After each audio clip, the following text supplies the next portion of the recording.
Vamos começar? Beleza, vamos virar a chave e começar agora, ok? Deixa eu beber uma aguinha aqui.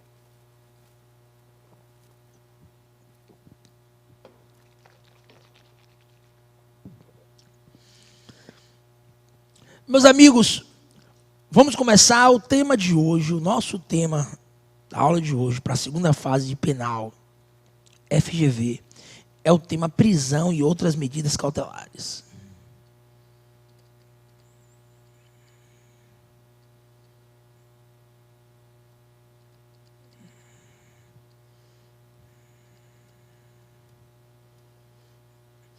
Vamos iniciar fazendo uma pequena introdução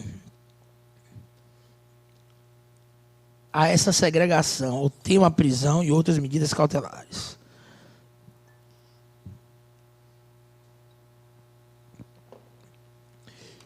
E aí veja o seguinte, olha, o tema prisão e outras medidas acautelatórias é um tema que no CPP, você pode separar em sua coletânea, está do artigo 282 até o 350. Então, no CPP, o tema prisão e outras medidas acautelatórias, outras medidas cautelares, está consagrado a partir do artigo 282 até o 350 do Código de Processo Penal. Esse tema, esse instituto, foi substancialmente modificado em 2011 pela Lei 12.403.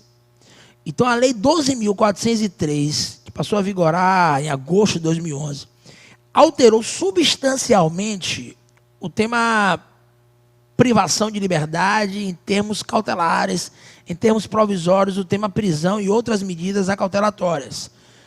Alguns artigos foram revogados, outros substituídos, alterados, alguns acrescidos. Fato é que houve uma grande reforma cautelar no Código de Processo Penal à luz dessa Lei 12.403 de 2011. Porque qual é o grande problema do Brasil? Ao invés de ser efetivado, produzido um novo Código de Processo Penal, um novo CPP, nós ficamos com reformas pontuais. E quando eu analiso o ordenamento jurídico, o ordenamento processual penal como um todo, de maneira global, você percebe que há uma série de contradições entre si. Esse é o problema desses mini códigos, dessas mini reformas, desses mini sistemas penais e processuais penais, como fala, por exemplo, Sebastião Mello, que é um professor aqui da Universidade Federal da Bahia, e há uma crítica em relação a isso, essas reformas pontuais, ao invés de uma codificação penal feita por inteiro.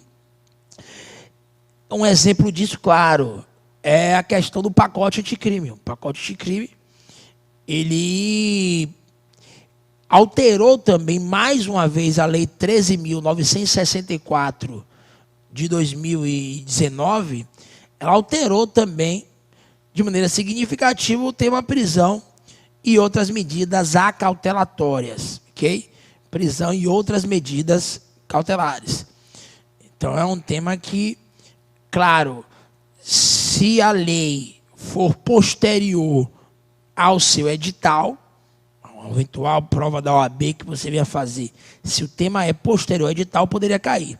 Entretanto, se a lei só passou a vigorar após a edição do seu edital, aí, após a publicação do seu edital, essa lei, claro, não pode ser cobrada no respectivo exame, ok? Então, fique tranquilo em relação a isso. Mas o que é prisão cautelar, então? Prisão cautelar é toda e qualquer segregação que antecede o esgotamento da via recursal. Prisão cautelar é a privação de liberdade anterior ao trânsito em julgado de uma eventual sentença condenatória. Vou repetir. Prisão cautelar é a privação de liberdade anterior ao trânsito em julgado de uma eventual sentença condenatória. Esse é o conceito de prisão cautelar que vale para a sua prova. E é isso que você pode marcar, inclusive, de vermelho, que está no artigo 283 do CPP. É isso que nós encontramos no artigo 283 do Código de Processo Penal. Então, a prisão com viés provisório, com viés cautelar, é toda e qualquer segregação que antecede o trânsito em julgado de uma eventual sentença condenatória. Perfeito. E aí, qual é a consequência disso? Na verdade, em 2019, o Supremo ressuscitou um entendimento seu que existia desde 2009 até 2016 e que hoje vale para a sua prova, para pôr como uma regra a vedação à execução provisória da pena. Então, cuidado. Hoje, o STF inadmite, não admite a execução provisória da pena. A execução provisória de uma sanção penal. Então, o Supremo, a partir de 2019, passou a vedar como regra também, novamente, a execução provisória de uma sanção penal, a execução provisória da pena. Por quê? Vamos fazer só uma reconstrução histórica, uma recognição em relação a isso. Veja o seguinte, ó, o Supremo há muito tempo vedava a execução provisória da pena. Então o Supremo entendia que no âmbito penal, o recurso especial e o recurso extraordinário tinham efeito suspensivo para evitar o imediato cumprimento da pena. Então, por exemplo, o cara ficou o processo todo em liberdade. Aí foi condenado, mas apelou. Aí a apelação dele foi negada no TJ do Rio. Ele não embargou, mas entrou com recurso especial e extraordinário. Veja, por mais que tenha esgotado a segunda instância, se o cara recorreu para Brasília, ele continuaria em liberdade até o esgotamento da veia recursal, até o fechamento da porta integral dos recursos. Okay? Em 2016, com o fatídico HC 142, o Supremo modificou essa posição. E aí vem toda a questão do caso Lula, que você se recorda, Lula sendo preso, ficou mais de um ano preso, justamente com base nesse posicionamento, com base nesse entendimento, de que seria possível, após o esgotamento do segundo grau, o cumprimento imediato da pena. Veja, isso não é prisão cautelar. É prisão para cumprimento da reprimenda penal, para cumprimento da pena. Porque se fosse prisão cautelar, eu não posso prender alguém cautelarmente por conta de um papel, de uma sentença, de um acórdão, de uma decisão puramente simples, sem evidenciar uma necessidade naquela medida. Sem evidenciar uma adequação naquela medida, sem um elemento concreto para justificá-la. No ano passado, o Supremo, por um voto só de diferença, que foi o último, Dias Toffoli, claro, o Supremo reviveu aquela antiga posição e passou também a não admitir mais a execução provisória da pena. Então, o Supremo hoje veda, como regra, a execução provisória da sanção penal. Claro, com fundamento nesse artigo 283 do CPP, o Supremo, à época, declarou constitucional o artigo 283 do Código de Processo Penal. Inclusive, deve ter remissão aí, se não tiver, você faz, uma remissão ao artigo 5º, inciso 57 da Constituição Federal, que você pode marcar de preto. É um princípio importante que, se for violado, a depender do caso concreto, pode gerar até uma nulidade. Então, artigo 5º, inciso 57 da Constituição Federal, pode fazer uma remissão vice-versa, acho que já tem aí, ele consagra o princípio da presunção de inocência, segundo o qual ninguém pode ser considerado culpado antes do trânsito em julgado de uma sentença condenatória. Eu nasci inocente e serei inocente até o esgotamento da via recursal. Esse é o meu status. É por isso que o ônus da prova no processo penal, só fazendo um gancho, é totalmente da acusação. E a FGV já entendeu assim, numa prova para advogado do Senado, que o ônus da prova no processo penal é integralmente da acusação. A FGV afirmou isso. Porque se você olhar o artigo 156 do CPP, o artigo 156 do CPP fala que o ônus da prova no processo penal é de quem alega. Isso não existe. Se eu sou presumivelmente inocente, se existe um favor rei para equilibrar essa balança no processo penal, claro que o ônus da prova é totalmente do Ministério Público, nas ações penais públicas ou do querelante nos crimes persecuíveis via ação penal de iniciativa privada. Tudo isso com base na presunção de inocência. ok?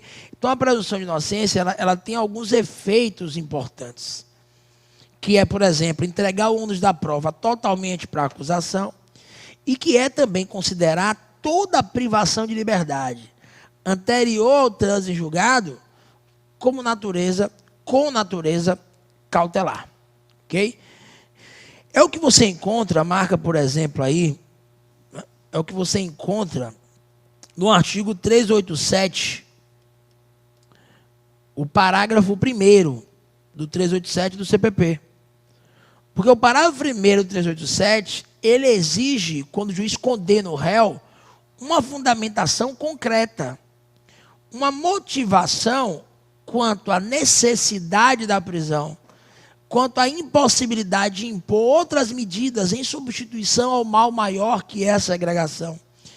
Então, o parágrafo 1º do 387, ele revela que a prisão, pessoal, não é uma decorrência natural de uma sentença condenatória. Tanto que na prática, quando você for advogar na área criminal, você vai perceber que em muitas situações o cara fica o processo todo preso e o juiz solta justamente quando condena o sujeito. Às vezes condena uma pena baixa, deixa o cara recorrer à liberdade.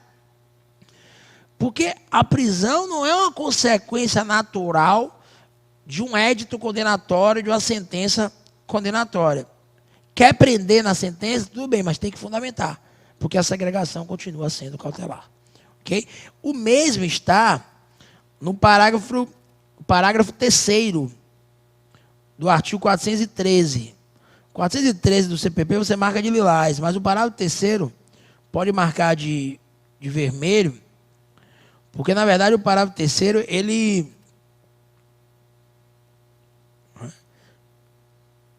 E o 387 você vai marcar de rosa.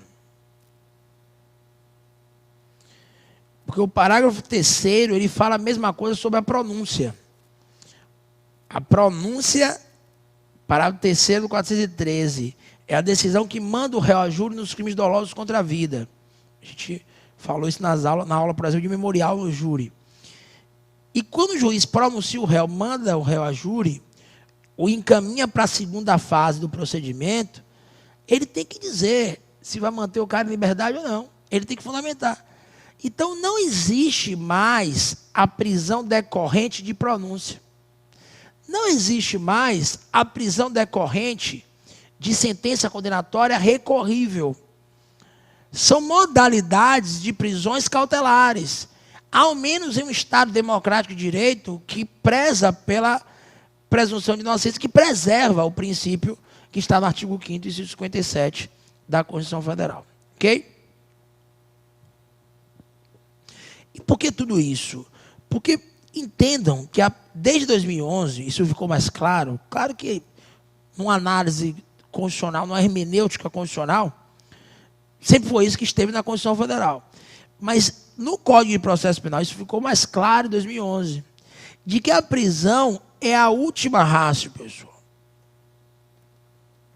A regra é que o sujeito se mantenha em liberdade até o trânsito em julgado de uma eventual sentença condenatória. Então, a prisão preventiva é uma medida subsidiária. A prisão cautelar é a última ratio. A regra é a liberdade. Justamente por isso que não dava prender o sujeito tão somente porque ele foi condenado, mas ele ainda pode recorrer. Tão somente porque ele foi pronunciado, mas ele ainda pode interpor recurso em sentido estrito. E a pronúncia, mais do que isso, mesmo que não haja recurso em sentido estrito, não é uma sentença condenatória, ainda vai existir a segunda fase do procedimento. Ok? Beleza. Uma outra possibilidade que está no parágrafo 2º do artigo 387 do CPP, 387, parágrafo 2º do Código de Processo Penal. Qual é a outra possibilidade? O parágrafo 2º do artigo 387 do CPP traz o instituto da detração penal, que já caiu na OAB. Detração penal. O que é isso? Anotem. É a possibilidade do juiz da ação penal, vamos colocar assim para ficar mais claro, juiz do processo de conhecimento, é a possibilidade do juiz da ação penal, do juiz do processo de conhecimento, diminuir da pena imposta o tempo que o sujeito ficou preso cautelarmente. Então, detração penal é a possibilidade do juiz da ação penal, do juiz do processo de conhecimento, diminuir da pena imposta o tempo que o sujeito ficou preso cautelarmente, provisoriamente. Cuidado, vírgula, impondo, se for o caso, um regime inicial de cumprimento de pena mais benéfico. Impondo, se for o caso, um regime inicial de cumprimento de pena mais benéfico. Um regime inicial melhor, intermediário, semiaberto ou aberto. Artigo 33 do Código Penal. Ok? Então, detração penal é isso. Por exemplo, seu cliente está preso sem ter sentença há 3 anos. Aí, na sentença, o juiz fixa uma pena de 9 anos. No regime fechado, porque se a pena é maior do que 8 anos, só cabe o fechado. Só que o juiz percebe que o cara está preso preventivamente, juntando flagrante e preventivo há 3 anos. Aí o juiz faz essa operação. Sobram 6 anos. Se antes não era possível um regime semiaberto, agora é. Ele fixa o regime inicial semiaberto no caso concreto. Ok? Qual é a diferença que foi imposta pela Lei 12.736 de 2012? Isso mudou em 2012. É que anteriormente essa detração penal só era feita pelo juiz da execução penal. Claro que o juiz da execução continua fazendo. Na prática, quando o juiz do processo verifica que a detração não vai influenciar o regime inicial de cumprimento de pena, ele nem faz, deixa para execução. Mas ele verificar que vai existir esse benefício, ele já opera a detração e fixa um regime melhor, que não seria cabível caso o sujeito não tivesse ficado custodiado cautelarmente. Isso não é progressão de regime, é fixação de regime inicial de cumprimento de pena. Ok? Beleza. Agora vamos falar, pessoal, das modalidades de prisões cautelares. Anotem aí. Vamos falar das modalidades. Quais são as formas cautelares, quais são as espécies de prisões cautelares que nós temos no Brasil? Quais são as modalidades de prisão cautelar que nós temos? Olha, basicamente, existem hoje 2 espécies de prisões cautelares, mas eu vou falar de 3 institutos. Mas, basicamente, no Brasil, existem 2 espécies de cautelares, que são as prisões em flagrante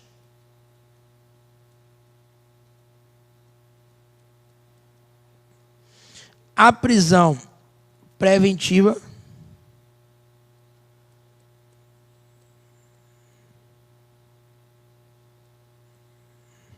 e a prisão temporária.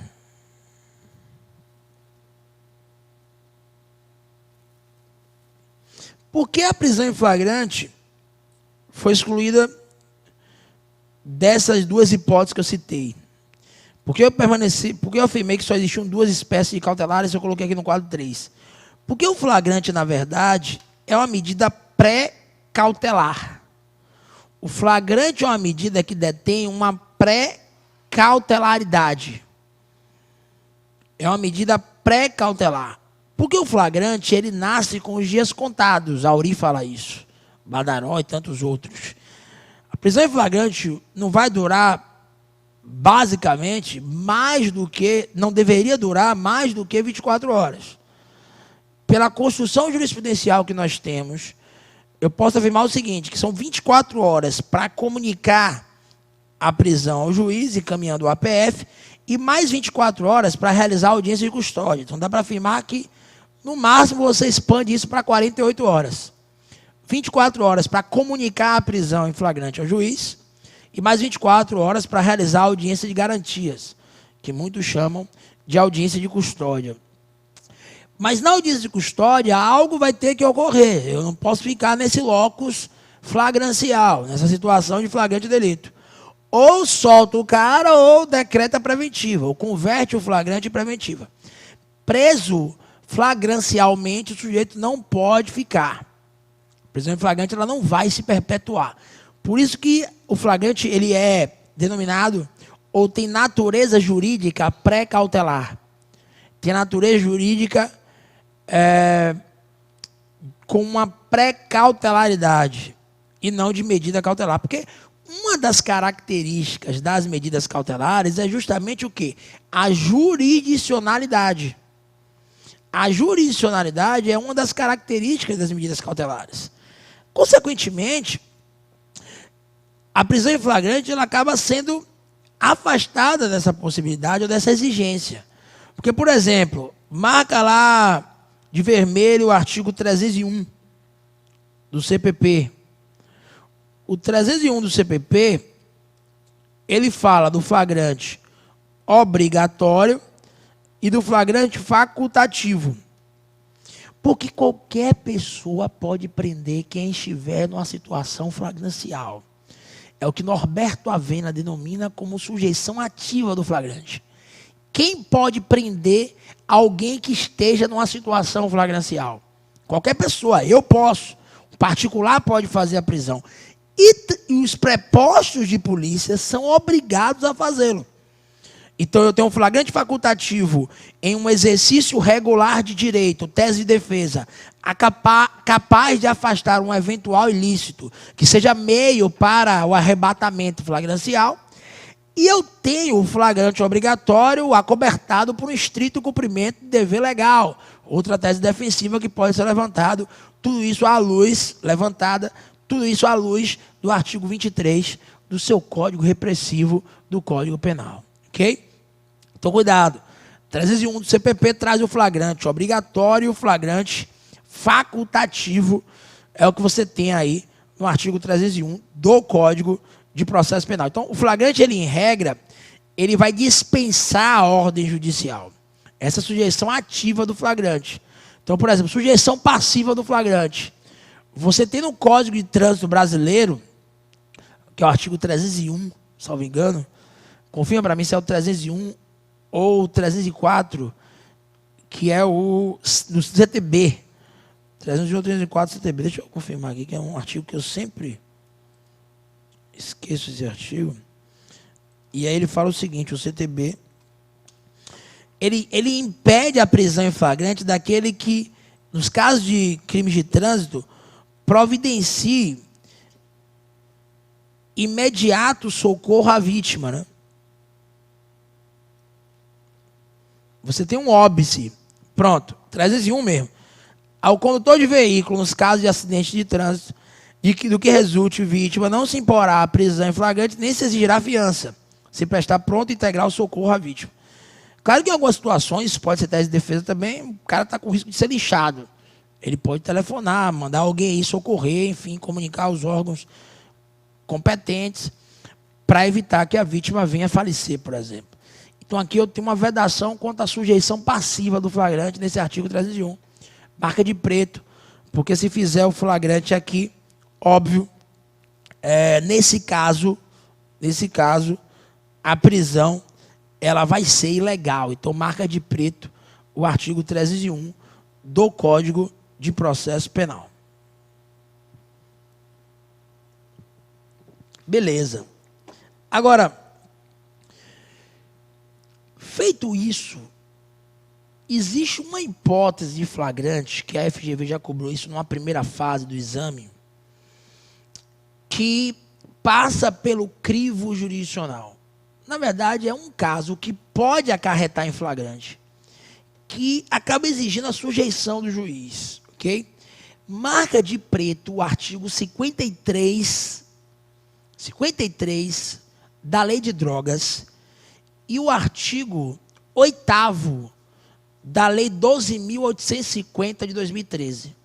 Então, artigo 53 da Lei de Drogas e o artigo 8º da Lei 12.850 de 2013.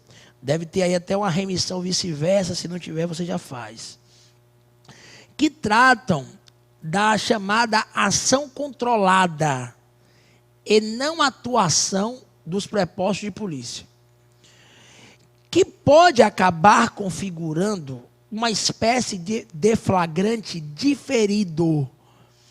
O que é flagrante diferido? É a possibilidade da polícia perpetuar a situação flagrancial para arrebatar, prender o sujeito ou os sujeitos no melhor contexto probatório, para desaparelhar toda associação ao tráfico, para desarticular toda a organização criminosa e não pegar apenas um pequeno traficante que está ali com 5 pedras de crack e não é o chefe daquela associação.